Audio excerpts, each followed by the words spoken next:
Om Sahana Vavatu Sahanau Bhunaktu Sahaviryam Karavavahai Tejasvinavadhitamastu ma vidvishavahai.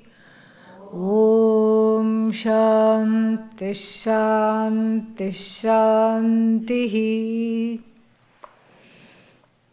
Having exorcised doership and the tendency to keep doing from the potential seeker, students, the text now is going to focus on, at least the part of the text that is unfolding as we speak, is going to focus on what is called Jnana Phalam. Phalam means result, fruit. What is the fruit of the knowledge? What is the result of the knowledge? Knowledge of the self. Mind you, the knowledge of the self has not yet been discussed. There is something vague called Brahman. It is supposed to be limitless, this much we know. And then it is not something to go and pluck from a tree, and it is something to be understood. And no amount of doership will help, no amount of social status or whatever will help. It has to be known. This much we have understood, because the problem being Atma Ajnanam, the antidote is Atma Jnanam. The text has established this. Now, we don't know what this Brahman is. Asti kaschit, something is there. Asti kinchit. Brahmanama. There is something called Brahman, that much we know.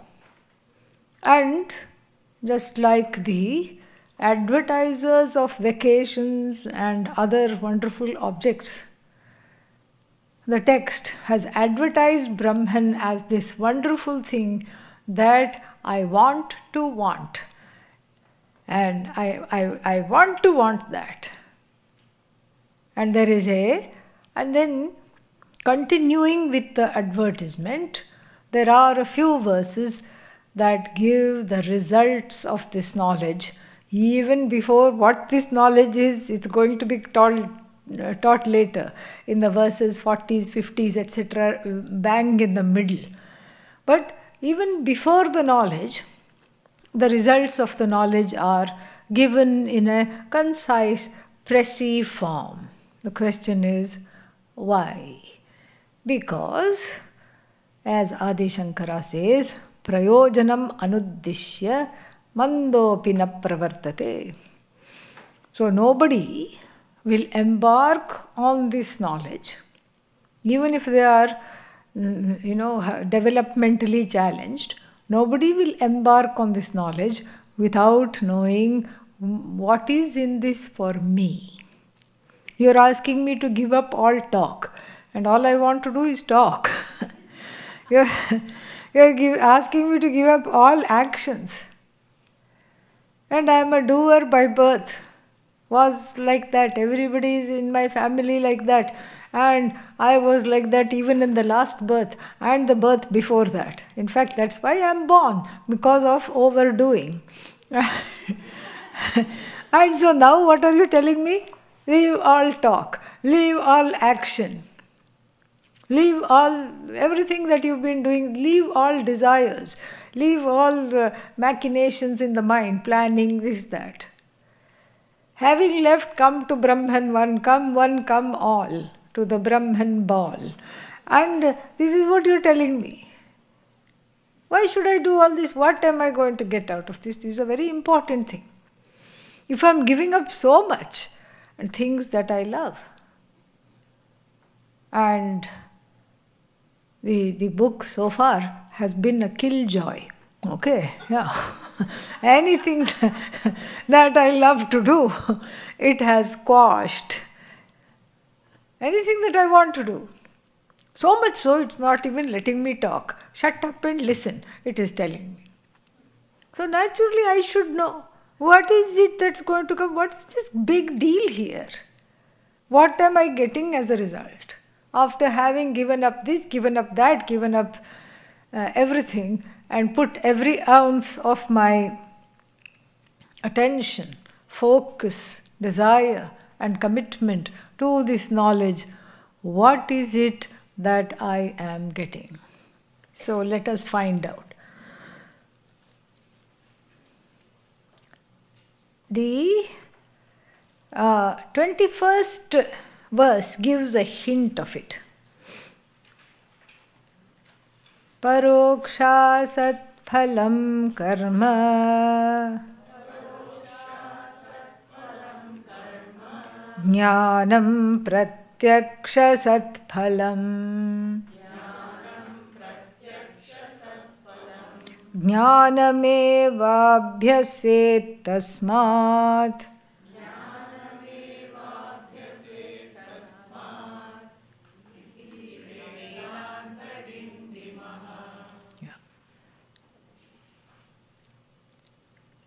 karmanaha phalam. The karma here means not action, but religious action. Rituals ityadi. Various kinds of rituals that one does for what? Gaining things in time. Gaining things right now. The rituals are for many reasons. One is to gain what I don't have. Second is to retain what I have gained. And the third is to ward off negative influence of things that stand in the way of the first two, gaining what I have and protecting what I have gained. This is the sum total of why the rituals are there. Various kinds of rituals, various kinds of upasanas, all these are there for what? They're all there for gaining what I don't have, for protecting what I do have, and for removing the obstacles in A, gaining what I want, and in B, protecting what I have. Gaining what I want is called yoga, technical term. Because gaining what I want is as difficult as a yoga for a beginner. That's why lots of circus is needed. That's why it is called yoga. Protecting what I have, the name for it is what? Kshema. This is what it is. The pursuits are yoga kshema, and the rituals come in, as a handy tool to help me with this. Because I cannot imagine being without, and you can fill in the blanks, X, Y, Z, objects, events, people, situations, things. I can't imagine being without that. So with great difficulty I have got that, and I have to protect that. And if there are any obstacles in the way, I have to remove that. Ganesha Sharanam. And then, so therefore, here the karma ritual gives results. Definitely. Karma gives punya. Rituals and all kinds of pujas, what do? They give punya. Punya means comfortable situations in the here and the hereafter. If you want to protect something, Bhagavan will say tathastu, so be it, and it will be protected. Punya comes. Ritual gives punya, and then the ritual gives lot of, lot of satisfaction. In the immediately there is a certain satisfaction of having done it properly, etc. Ritual gives punya. Then the text questions, all right, punya is there. How long will this punya last? How long will it last? By the time you ask the question, how long it will last, it is lost. That's how. Therefore, karmanaha asat phalam. Asat means it is not lasting. It is subject to being lost. Gained in time, lost in time. That's why you have to keep doing the ritual. There is a kind of a, there is a kind of an addictive behavior. Meaning, I have to do this every now and then in order to keep that punya balance, punya papa balance. Punya heavy, Papa light. I have to keep it like this. If it becomes like that, oh no, terrible. So in order to keep it like this, how many rituals I have to do, how often, with what intensity, and most importantly, with what kind of expenditure, all becomes extremely, extremely important. So this is all what punya, and this punya is what? Is like a few pieces of wood. Even if you collect that much punya, it's like a few logs of wood. And then you tie the wood with the thread of Shraddha. Okay, how much Shraddha does one have? Okay. Shraddha means reverence, that definitely I will get this punya, I will be all right. Okay. So, few logs of wood are the punya, and they are tied together into a raft with a string of stringy Shraddha, iffy Shraddha. And then you push it in the ocean, and you paddle and sit on it. This is how the ocean of samsara I plan to cross. Few logs of wood, just barely tied together with some reverence, with some faith, and then, you just... and for a while it looks like it's working. Coasting along. Not bad. Ooh, lovely. One log separates. Shraddha weak. And then there were 5 logs.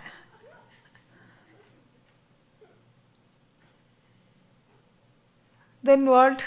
Then you get a little concerned. Then you say, never mind, I have 5 logs. I'll keep going. Then there is a black colored triangle circling the, I don't know what to call it, raft, boat? Yeah. There's a dark colored triangular thing. In comics, what does that mean?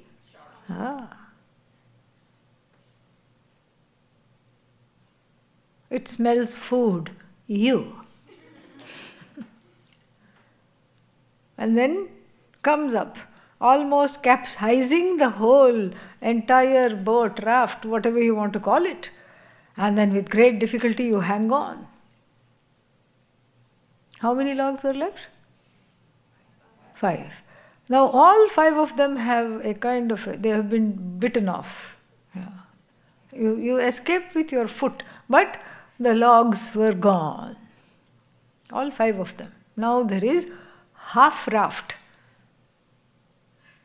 But still one goes full steam ahead. Crossing the ocean, yes. Then one half log gets tangled in a seaweed. Then there were 4.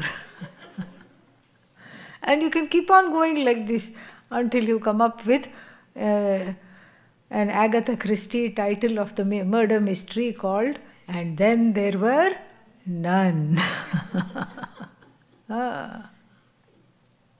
Then there were none. This is what happens. Unfortunate but true. I'm not making this up. Plavahyete adrida yajna rupaha. Mundaka Upanishad says.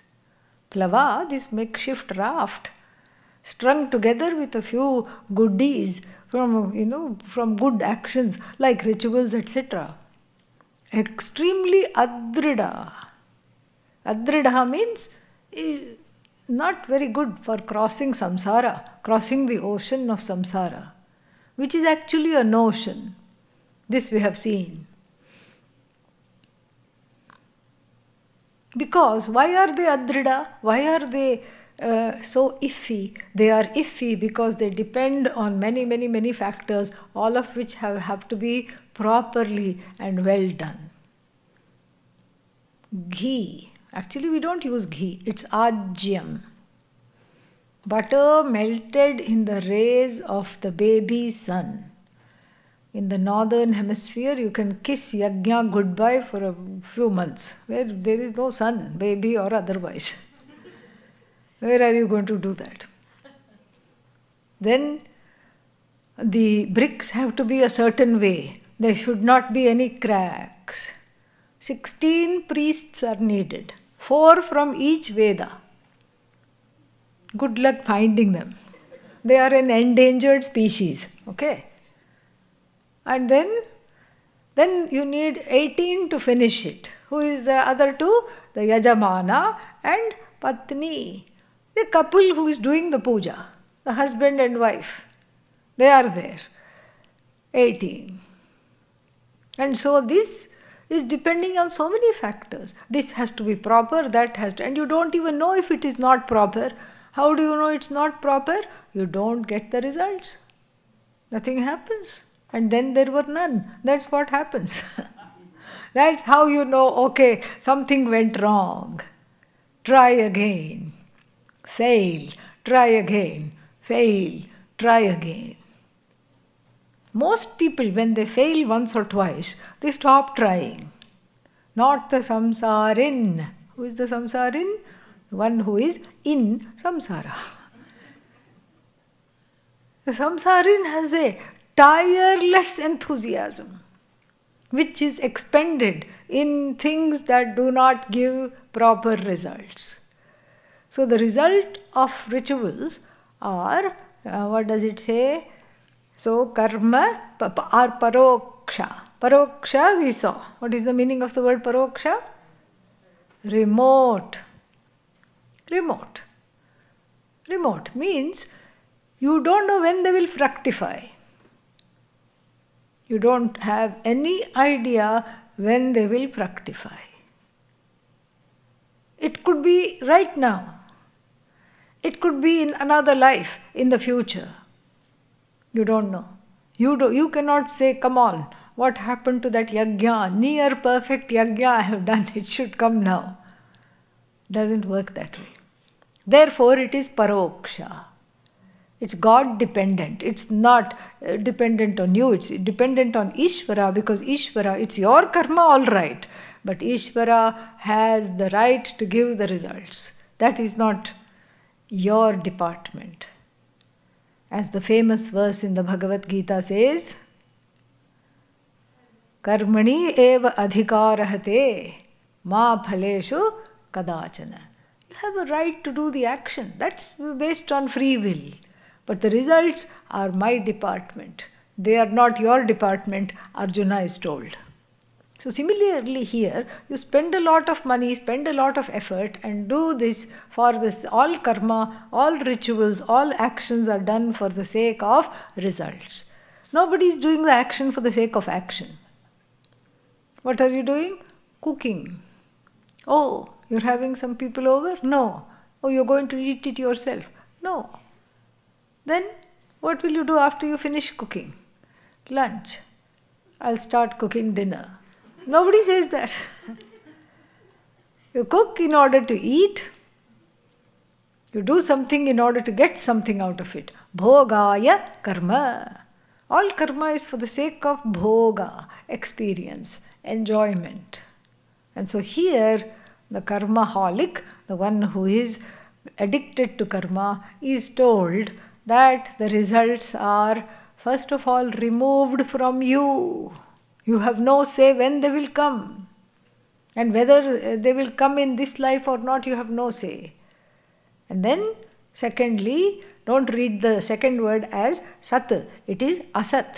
Paroksha plus asat. Paroksha sat. Asat means time bound. Opposite of sat.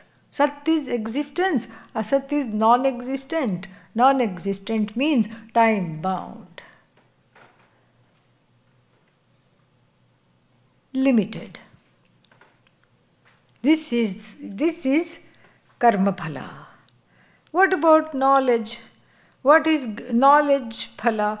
Pratyaksham. Pratyaksham means immediate.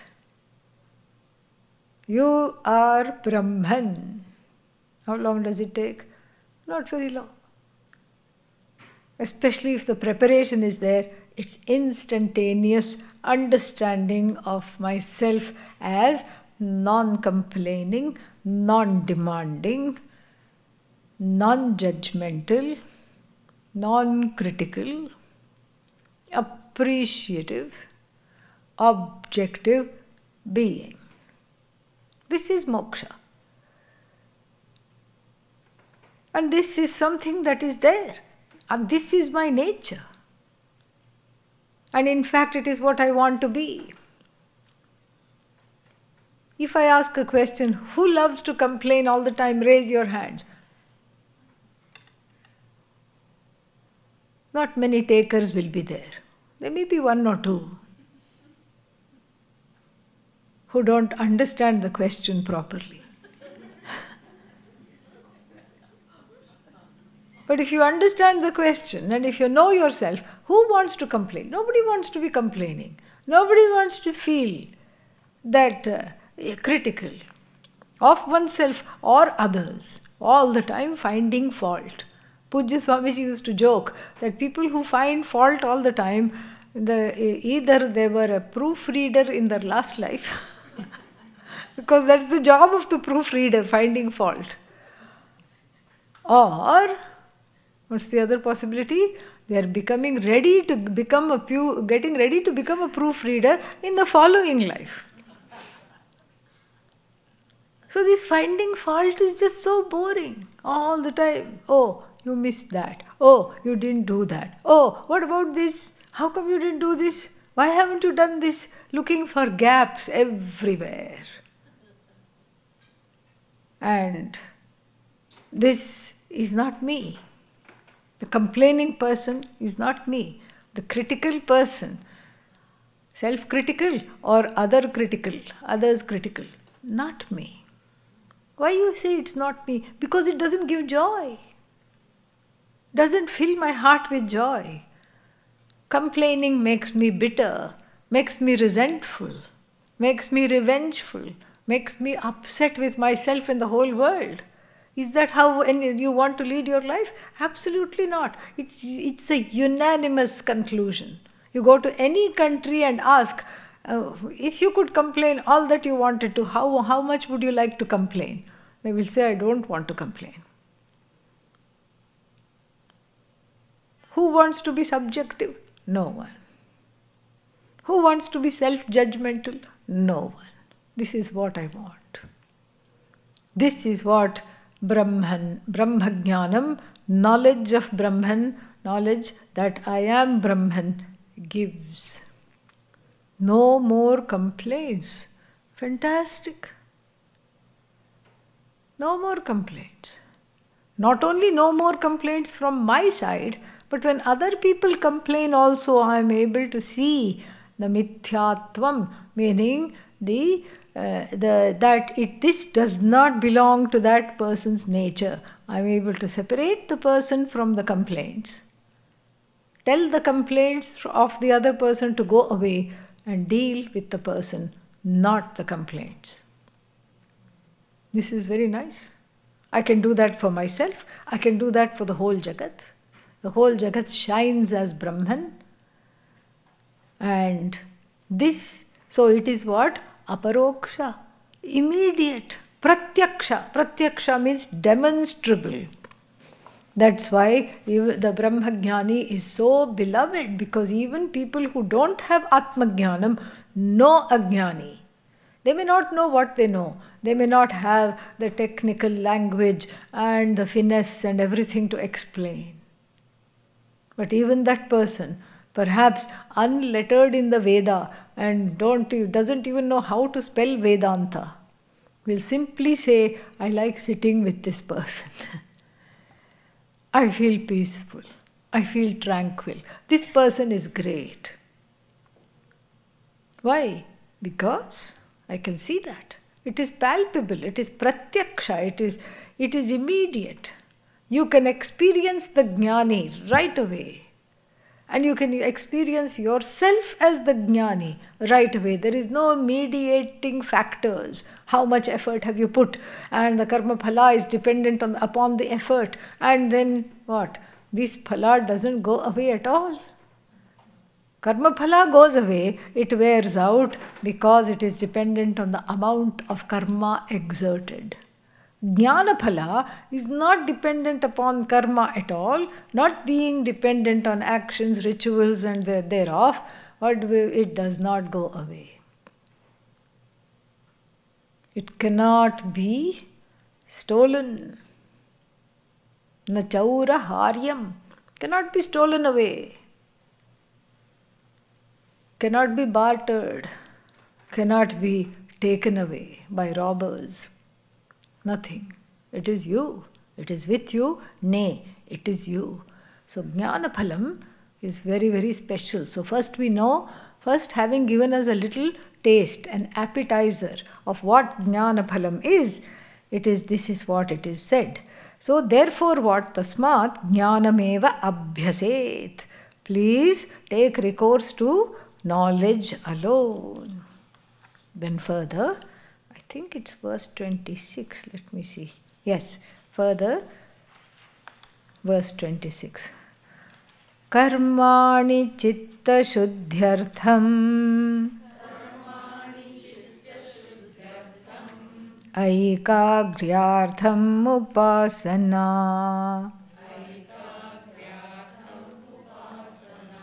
mokshartham brahma vijnanam.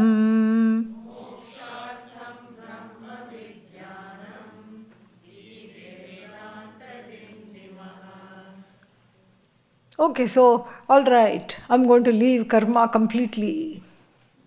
Even meditation is a karma. I'm going to leave meditation. Nobody cries when they say, I'm going to leave meditation. Meditation is happily left.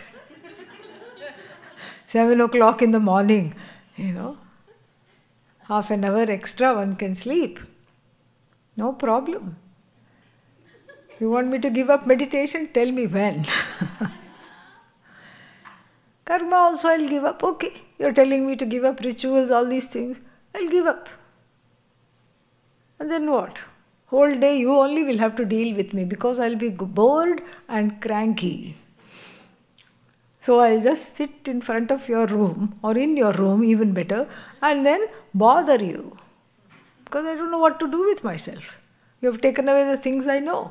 And then you've taken away the things I kind of loved because I thought I loved doing these things.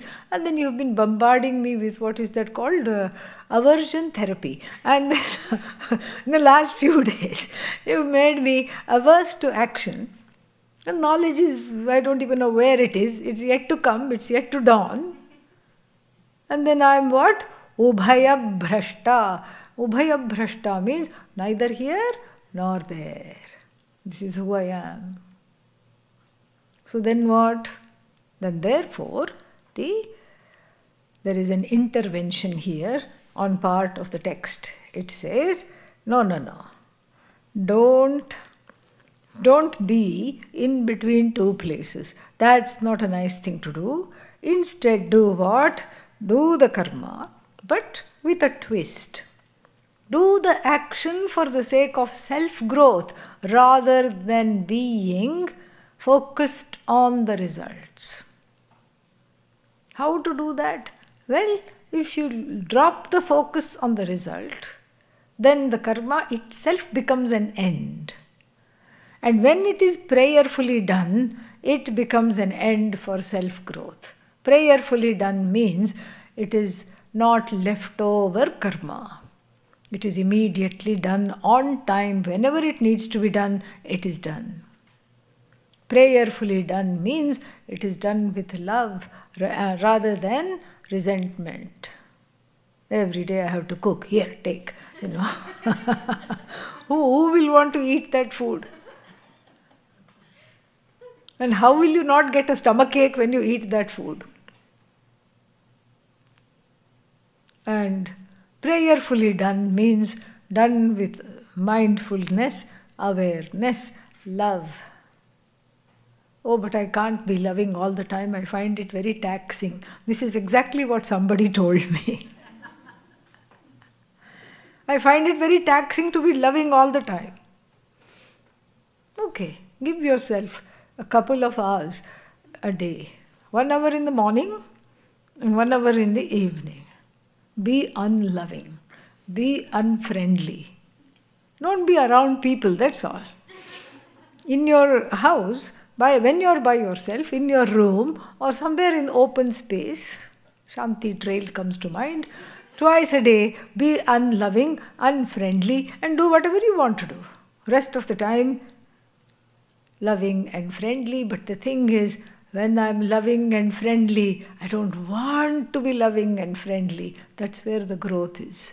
Because you already are loving and friendly. You're just discovering that which is already latent as a possibility. You're cultivating that which is already there. You're just uncovering something. And uncovering is painful. Uncovering takes time. Uncovering is not a linear thing. It's not like, oh, I have uncovered a quarter today, next quarter tomorrow. No. There is, oh, I feel loving. I can embrace the whole universe. And the next moment I hate everybody. This is how it is. It just goes back and forth. But one has to be patient. This is what? Karma Yoga. Ishvara is brought into the picture as the recipient of all action. And after fine-tuning Karma Yoga, I see Bhagavan as the actor, I am just the instrument. Bhagavan is the actor, I am just the instrument. This is Karma Yoga.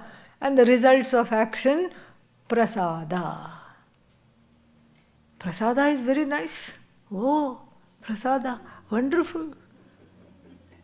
Very nice, because our experience of prasada in temples and etc. have given us a pleasant association. But the empirical life prasada sometimes is prasada. I don't want it. It's still here. Something terrible came.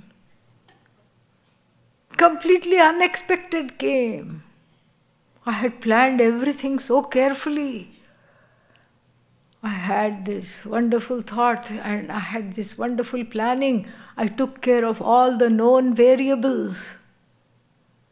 And whoever I didn't, I planned a wonderful event.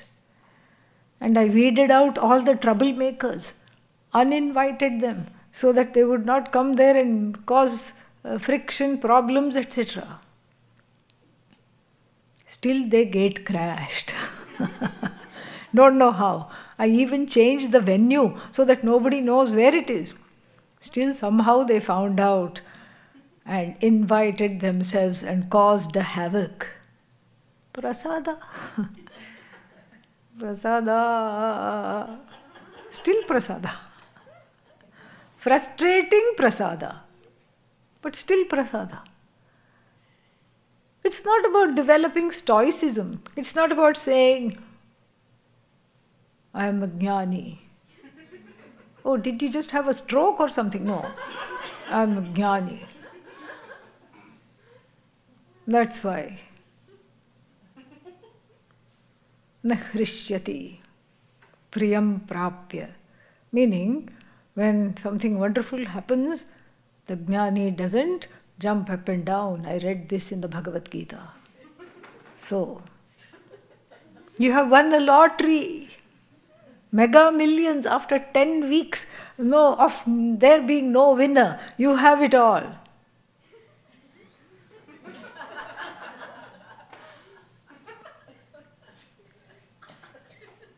Jnani.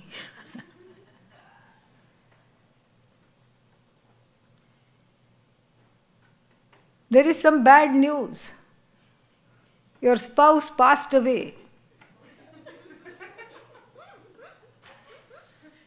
That's not the point. It's not that I don't have any affect, but it is, the affect is a reaction, is a response. It is there. It comes from the emotive faculty, chittam. But the buddhi, reasoning, prevails over the emotions in time, sometimes quickly. And then one says, yes, this is unpleasant. Yes, I have feelings about it. Yes, these feelings need to be taken care of. Yes, it may not be possible to take care of these feelings in the next 5 minutes. Maybe it's a 5-year plan to take care of these feelings. Yes, whenever I say yes, I am in touch with the reality. I am in touch with my own authenticity. I don't have to have all this kind of develop a Vedantic air. What is the Vedantic air? Whatever happens, I don't care.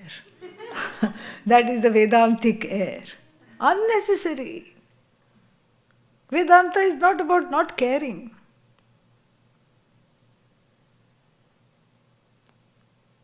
And so, the person's reactions are not completely, the person is not completely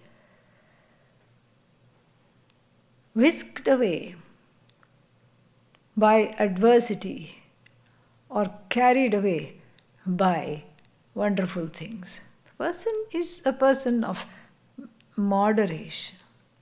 This is what the idea is. And so the karma is for chitta shuddhi artham. Artham means for the sake of chitta shuddhi. Chitta shuddhi means growing up finally. One has avoided growing up as a child. One has resisted growing up in the teens, 20s, 30s, 40s. Then finally in the 50s, I decide to grow up. High time, I decide to grow up, I tell myself. And when the growing is done, the groaning stops, the complaints stops. Growing means what? I am at peace with what is.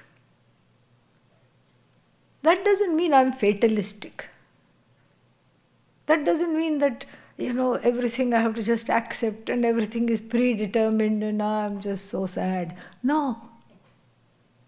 We are not talking of the things that you can change with just a little bit of effort. It's in your hands, you can change. Go ahead, change.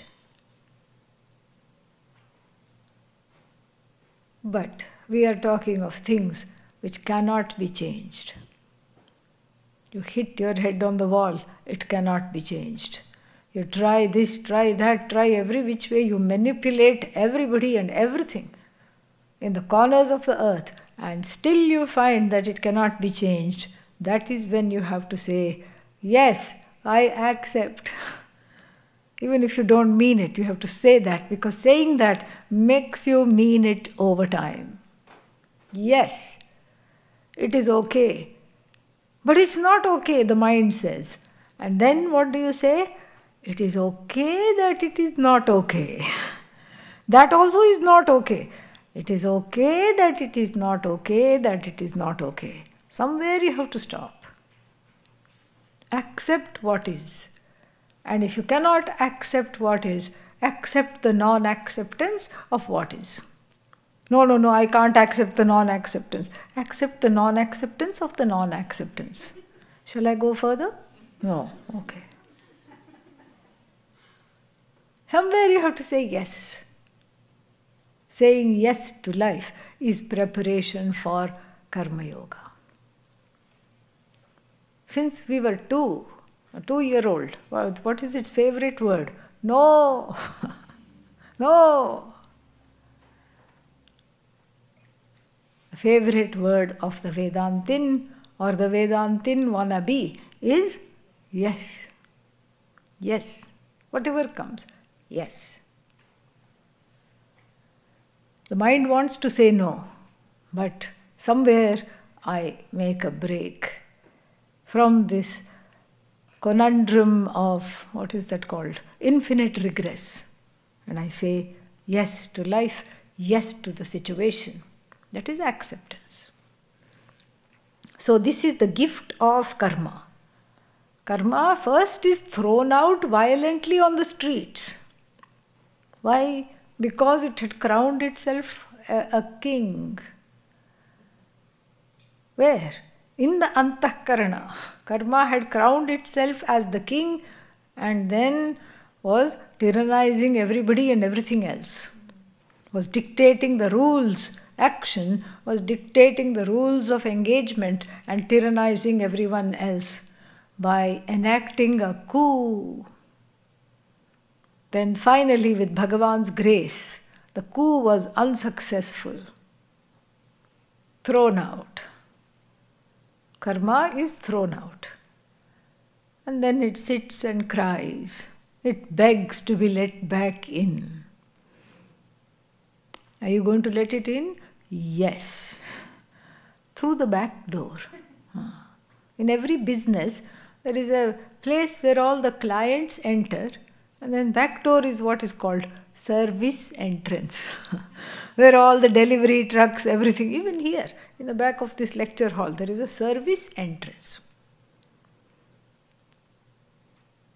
Karma is let in through the service entrance not as a king, as a servant, in order to effect this journey from no to yes. Karma is useful. But karma cannot dictate the terms. I use the karma. Before, karma was using me in order to do its own agenda. But now I use the karma to grow. I am the one dictating the terms. It is in my employ, not the other way around. It's not the king. It's not a Hitler. It's not a dictator. I dictate the terms of engagement with karma. So it is brought through the service entrance in service of being prepared for this knowledge. This is what is called antahkarana shuddhi.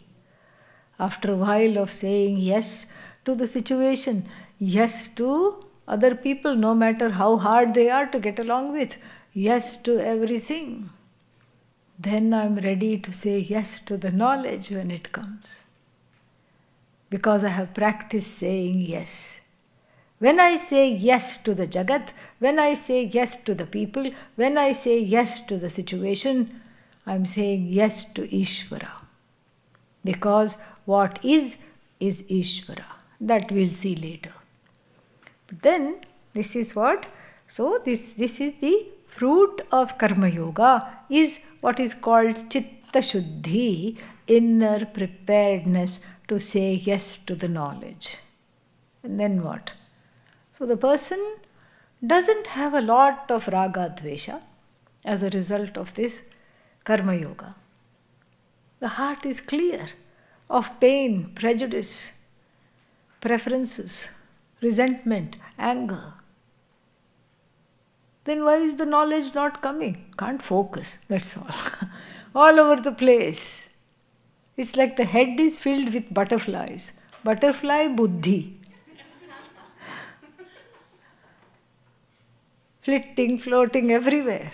Heart is clear. Very kind person, very loving person, can't sit. Even if they were paid to sit in class, they cannot sit. I have to go do something, I have to go somewhere, can't focus. You don't like the teaching? No, I love them, but somehow can't. Butterfly samskara from last life. Where is the butterfly? Buddhi. In the buddhi, it's almost, they're not restless physically. There's the kind of a mental inability to focus. For that, another kind of mental upasana, mental karma, manasam karma is advocated. What is that? Meditation. Oh no, you have to come tomorrow to meditation. Can't give it up. Meditation. And in meditation, what's happening? Just that stillness I learned to enjoy. During the non-meditative state, I enjoy myself as an active being. The mind is quick, the buddhi is quick. It is making jokes, it is engaged in the world, it is doing this, it's doing that. And one can say, even if I say so myself, I'm so efficient, I get things done very quickly and wonderful, this is nice. I enjoy my mind. I enjoy my mind in the non-meditative state, but I do not know how to enjoy it in the meditative state. This is the phala of meditation. Chitta ekagrata. Ekagrata means the single-minded focus. The ability to follow the argument through. When in the teaching situation, the ability to listen without the mind just going here, going there. The butterfly buddhi folds its wings and sits to listen without distraction. When I practice meditation, its phala, its result is that sitting in the classroom becomes another meditation because I'm so focused. A 1 hour, 2 times, 3 times a day meditation. Isn't that wonderful? That's how I am able to listen. So I am aloof, completely, asanga, uninvolved with who comes, who goes, why did this one come, why did that one not come, all these things outside. And within also, I am not going after every thought that comes. I'm not going after it. I'm neither shunning it nor going after it. The thought factory, which is the mind, goes on and let it produce whatever it is. My focus is on listening to each and every word. This is what we started out the retreat with. The quality of the Shravanam increases when it is meditatively done. In order to have meditative Shravanam, I have to know what meditation is, what contemplation is. And so, karma is brought back through the back door. Meditation, which is also a karma, is brought back as preparatory tools to receive the knowledge. Mokshartham Brahma Vijnanam. So for liberation, what do we need? Brahma Vijnanam. To assimilate the Brahma Vijnanam, what do we need? We need the Chitta Shuddhi and Chitta Naischalyam. Chitta Shuddhi, a heart free of inner pain, resentment, etc. And Chitta Naischalyam, which is focus. Then let's see what happens. So now we have brought back karma, we have brought back upasana in a limited way to help us prepare for this knowledge.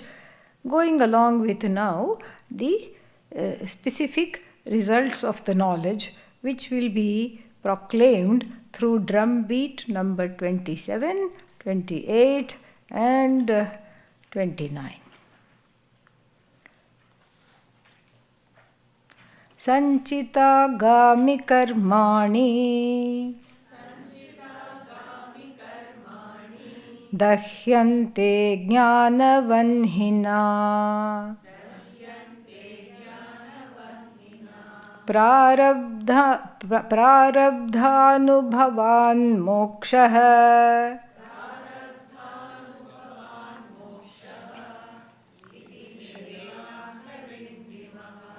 न पुण्य कर्मणा वृद्धिः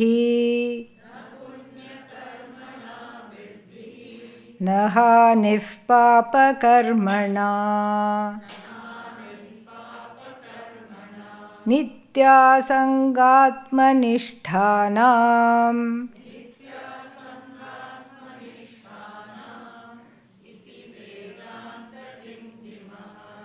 बुद्धिपूर्वा बुद्धिपूर्व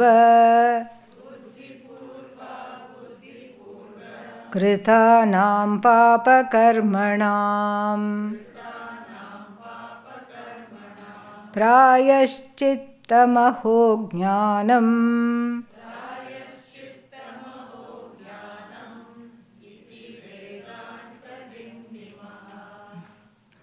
Yeah.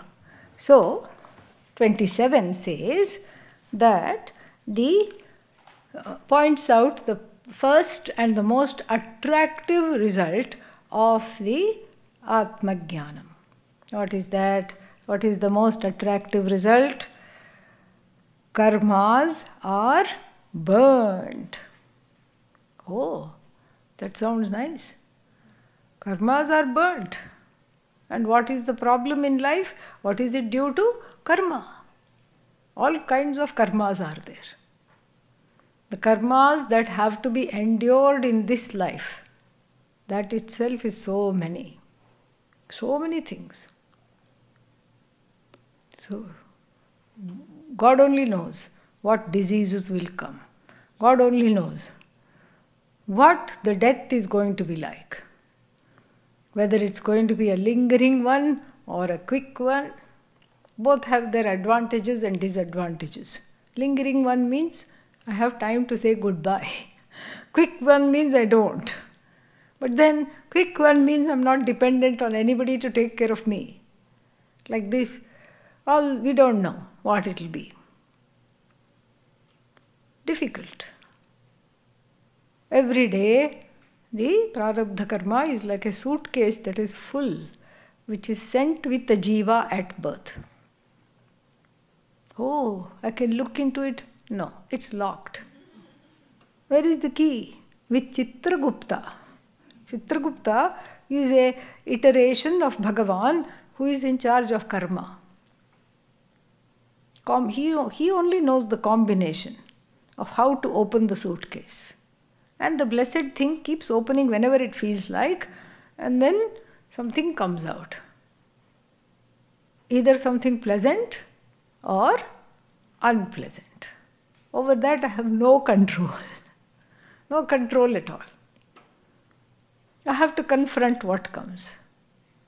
And as the age advances, or as one is getting ready to depart from the world, that also one doesn't know, the suitcase becomes lighter. Oh, can I test it and see? No. It's an invisible suitcase. You just know it is there. And when it is completely empty, gone. The person is gone. Oh, then all the karma is gone. No, no, no. I forgot to tell you that along with the full suitcase, an empty suitcase is sent as well. Oh goodness, what is that for? That is for all the karmas that one is going to do in this life. It has 2 compartments. Oh, I know, for shirt and pant. No! No, no, no, wrong. What are the 2 compartments for? Actions that are in tandem with dharma go into one side, the results of those actions. And then the actions which are not in tandem with dharma, adharmic actions, unrighteous actions of hurting people, etc., go into the other side. Oh, can I open and see? How many times you are asking the same question? I told you the key is not with you. Will never be with you. Can't open, can't see. How does it go in? It goes in. Well, but some things are not so cut and dry. One person can say. This person says, argues with Chitragupta. Yes, I stole his wallet. But you see, as a result of me stealing the wallet, the person got vairagya and joined an ashram. So I should get some punya. This one should be in the middle of the 2 compartments. No. No, not possible at all. And this suitcase is the reverse of the first suitcase. What happened to the first suitcase? Heavy at birth, light upon death. And what is the second suitcase? Light at birth. Oh my God. I think I just dislocated a shoulder. Can't shoulder all the papas. And so it is just dragging. And then that is what it is. heavy at the end of life. An invisible forklift comes to take it. To take it? The suitcase? Yes, but where? I was coming to that. To a secret place where the suitcase is emptied out. What is that? It's a place where all the karmas one has accrued when having a human or a humanoid-like life with free will one has done is there. It's the land of karma called Sanchita. The full suitcase which gets empty at death is called Prarabdha. The empty suitcase which gets full at death is called Agami. 3 kinds of karma. Actually, it's just one karma. From 3 standpoints, this karma is understood. Sanchita. Sanchita means nicely collected. Oh, and then how did Sanchita become so much? Because it is Anadi. Because Jiva is Anadi, without a beginning. Sanchita, the karma, is also Anadi. And the Shastra says, if you have had even one life as a human being, you have infinite numbers of karmas standing in the account. Ayyayo, I thought Brahman was the only thing that is infinite. But karma being mithya, it doesn't matter if it's infinite. It's a dependent reality. It's a model to be followed until this knowledge takes place. Until this knowledge takes place, I think of everything as real. Karma is real. Karma phala is real. Back pain as a result of karma is real. Emotional pain, real. But why are you so negative? Why are you not focusing on punya? Because nobody thinks about punya. Karma, when we think, it is papa because it is pricking me somewhere. So karma is real. And then everything is real. Karta is real. I am the doer and I am producing this and this is coming to bite me. All this is a narrative, a story we tell ourselves as a humanity. The truth is, there is no karma. Truth is, there is no karta. If there is no karma, how can there be karta? There is no author. There is no author. There is no karma. There is no author. If there is no agent, how can there be action? Can you have an action, agentless action? No. Can you have an actionless result? No. There is neither agent, nor action, nor result.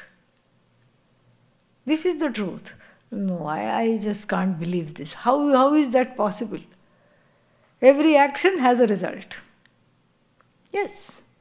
But that is on the realm of what is called the engaged reality, the empirical reality, aka transactional reality. On the level of the transactional reality, yes, it appears like this. There is accountability, there is agency. Why? Because I take it on. I take myself as the agent and I'm looking for the results of action to enjoy. Therefore, it shines as real, just like the dream. In the dream, you have 3 fellows chasing you, terrible nightmare. You try to outrun them, they're catching hold of your shirt. You try to outrun them even more. Finally, they're all on top of you. You are struggling. And they're trying to gag you and bind you. You wake up coughing and all agitated. After waking up, do you continue to run? No. That was then, this is now. That reality and this reality, the dream reality and the waking reality have nothing, they don't even look at each other. They have nothing to do with one another, absolutely unconnected. The dream reality is a projection of my own memories and desires, while the waking reality is what? also a projection. Ishvara's memory, Ishvara's desires. That's what it is. How? We'll see that later. Om Purnamadav Purnamidam Purnat Purnamudachyate Purnasya Purnamadhag Purnamevavashishyate. Om Shanti Shanti Shanti. Harihi Om. Harihi Om.